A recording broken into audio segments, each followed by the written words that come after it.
আসসালামু আলাইকুম। আজকের এই ভিডিও টিউটোরিয়ালে আমরা স্পোকেন ইংলিশের কিছু রুলস শিখব।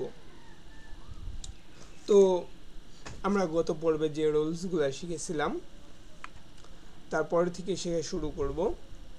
আজ হচ্ছে স্ট্রাকচারাল রুলস 6 থেকে। যেমন ছিল কি, তোমার একটি গিটার ছিল কি? এর আগে আমরা দেখছিলাম যদি কোশ্চেন করা হয় তাহলে আমাদের প্রেজেন্ট ইনডিফিনিট টেন্সে ডো সামনে আসে। যেহেতু এটা পাস্ট ইনডিফিনিট টেন্স, তো এখানে ডিড সামনে আসবে। Did you have a guitar, তো এখানে কি হবে? ডিডটা সামনে আসবে, you have a guitar. Okay, তারপর আপনার কি সেই সময় ক্রেডিট কার্ড ছিল? তো এখানে ছিল বলছে, তার মানে এটা পাস্ট টেন্স, তাহলে আমরা ডিড ইউজ করব। তাহলে did you have a credit card at that time, সেই সময়, সেই সময়ে অ্যাট দ্যাট টাইম। তারপর তোমার পোষা প্রাণী ছিল কি? ছিল, এবং কি আছে, তার মানে আমরা ডিডটা সামনে নেব। তাহলে ডিড ইউ হ্যাভ এ পেট? ছিল মানে এটা যদি আমরা বুঝি যে আছে, এটা হচ্ছে আমাদের হ্যাভের ব্যবহার, বাট যেটা ছিল তাহলে সেইখানে আমাদের ডিড হ্যাভ ইউজ করতে হবে।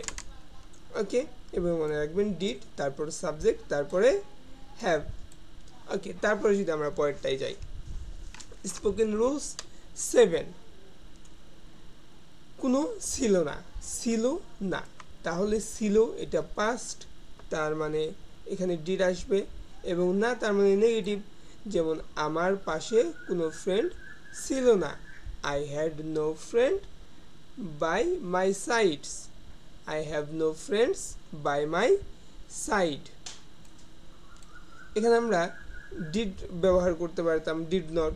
যেমন আমার কোনো শুভাকাঙ্ক্ষী ছিল না, এটা আমরা এইভাবে ইউজ করতে পারতাম, I didn't have any friend by my side.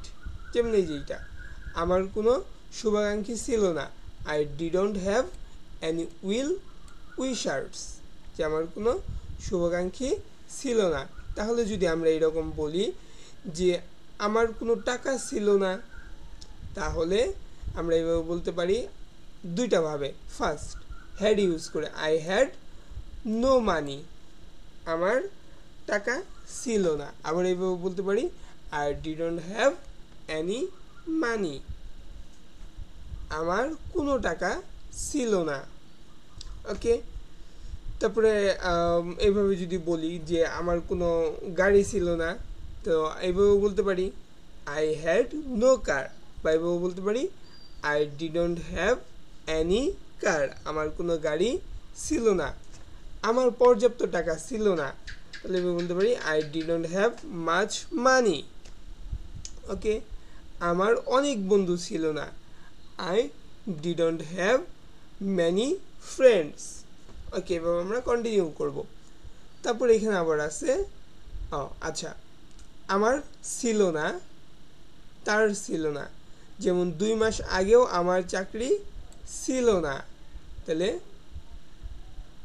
আমরা এখানে ইউজ করতে পারি I didn't even have a job 2 months ago.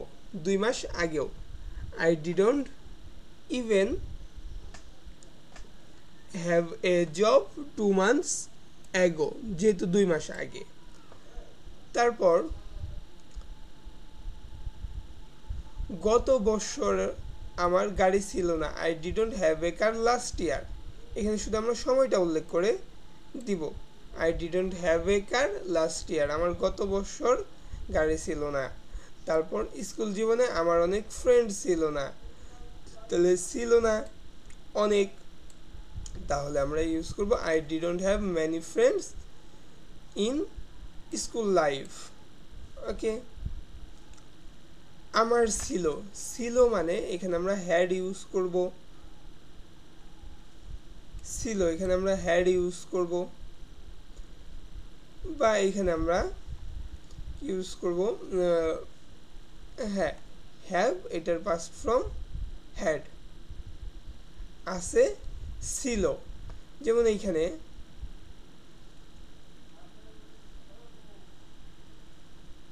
ছিল কি, এখানে আমরা যেহেতু কোশ্চেন করা হয়েছে এর কারণেই আমরা ডিড ব্যবহার করছি, যেটা হচ্ছে ভি টু ফ্রম।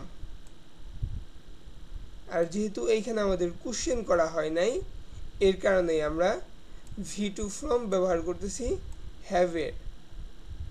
কারণ একটা সেন্টেন্সে আমরা, যে নর্মাল একটা সেন্টেন্সে আমরা ফ্রম একবার ইউজ করব। যদি আমরা পাস্ট টেন্স ইউজ করি তাহলে পাস্টের জন্য ভি টু ফ্রম একবার ইউজ করব। যেমন আমরা এখানে যদি একটু দেখি, যেমনি ছিল কি, এখানে আমরা ডিড ইউজ করছি, ডিড যেটা ভি টু ফ্রম, এর কারণে আমরা হ্যাভের মেইন ফর্মটা ইউজ করছি, বেস ফর্ম ইউজ করছি, ভি টু ইউজ করি নাই। আর যেহেতু এখানে আমাদের কোশ্চেন নাই এই কারণে আমরা ভি টু ইউজ করতেছি। আমার কলেজ জীবনে অনেক বন্ধু ছিল, I had many friend in college life. আছে ছিল, আছে হচ্ছে বর্তমান, ছিল এটা অতীত, এর কারণে আমরা ভি টু ইউজ করব। আমার একটা ভালো সুযোগ ছিল, I had a good chance. তাদের দুটি দত্তক সন্তান ছিল, they had two adopted children. তাহলে ছিল না, ছিল না, এই যে আবার এইখানে, তাহলে আমরা এখানে আবার আমরা জানি যে একটা ইয়ের মধ্যে একবারই ভি টু ফ্রম ইউজ করা যায় নর্মালি। তাহলে আমরা যেহেতু কোশ্চেন করা হয়েছে ছিল না, ছিল না, তাহলে এখানে আমরা সরি কোশ্চেন করা হয়নি, নেগেটিভ করা হয়েছে। আচ্ছা দেখি, আজ সকালে তোমার ক্লাস ছিল না, হ্যাঁ এটা কোশ্চেনও করা হয়েছে এবং নাবোধকও বোঝানো হয়েছে, এর কারণে আমরা ভি টু ইউজ করব। ডো এর ভি টু হ্যাভ সেমভাবেই থাকবে। যেমন আজ সকালে তোমার ক্লাস ছিল না, তাহলে don't you have a class this morning, তোমার কি এই সকালে ক্লাস ছিল না। তারপরে তার কি চাকরি ছিল না, তাহলে ছিল না এবং কোশ্চেন করা হয়েছে, don't he have a job. তাদের কি থাকার জায়গা ছিল না, তাহলে ছিল না, তাহলে don't they have a place to stay, থাকার জায়গা, প্লেস টু স্টে। তারপরে কথা আছে, এই ক্ষেত্রে আমরা যেমন তার আজ বিকেলে ডাক্তার দেখানোর কথা আছে, he is supposed to see a doctor, he is suppose to see a doctor this afternoon. তার আজ বিকেলে ডাক্তার দেখানোর কথা আছে। যেমন এই সপ্তাহে আবহাওয়া সুন্দর হওয়ার কথা আছে, the weather is suppose to be nice this week. যেমন তার সেখানে যথাসময়ে যাওয়ার কথা আছে, he is suppose to be there on time. On time মানে যথাসময়, অন টাইম মানে যথাসময়। কথা ছিল, তাহলে একটা হইল আছে আর একটা ছিল, সাপোজ টু।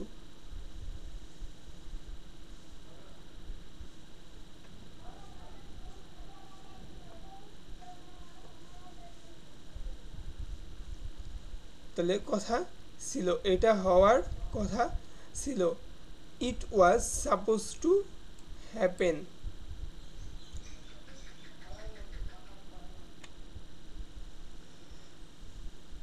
আমার তোমাকে জানানোর কথা ছিল, he was suppose to inform me, oh sorry, তোমার আমাকে জানানোর কথা ছিল, তাহলে you were suppose to inform me.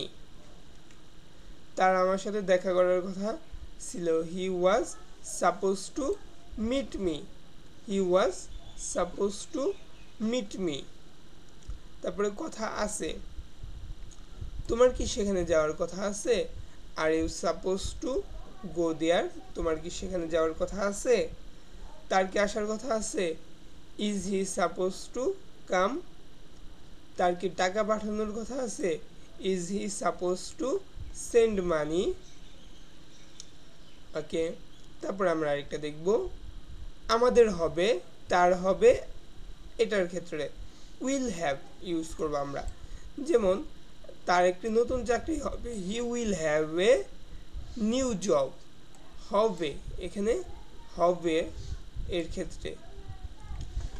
আমার করতে হবে, এখানে একটা জিনিস আমরা করি, আমার করতে হবে, কোনো কিছু যদি করতে হয় তাহলে আমরা হ্যাভ টু ইউজ করি। আর এইখানে আমরা ভবিষ্যতে কিছু একটা হবে, আমার হবে, তার হবে, তখন আমরা উইল হ্যাভ ইউজ করব। যেমন তার একটি নতুন চাকরি হবে। আর যদি আমরা বলতাম তার একটি নতুন চাকরি করতে হবে, তাহলে আমরা এখানে ইউজ করতাম he have to a new job, বা হ্যাঁ, he have to a new job. আর এখানে আমরা ইউজ করতেছি he will have a new job, যে তার একটি নতুন চাকরি হবে।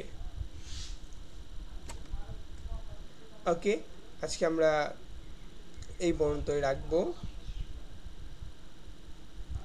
বাকি যে দুই একটা আছে এগুলো আমাদের খুব একটা ইম্পর্টেন্ট না। যেমন আমি কুকুরকে ভয় পাই, I am scared of dog. তারপরে সে বাইক চালাতে ভয় পায়, he is scared of riding bike. আমি রাতে একা ঘুমাতে ভয় পাই, I am scared of sleeping alone at night. Okay, আরেকটা আছে, আমি তাকে দেখতে আমার আর তর্স হইছে না, I can not wait to see him. তার সাথে কথা বলতে আমার আর তর্স হইছে না, I can not wait to talk to her. Okay, তো আমাদের আজকের ভিডিও টিউটোরিয়াল এই পর্যন্তই থাকবে। ধন্যবাদ সবাইকে আমাদের সাথে থাকার জন্য।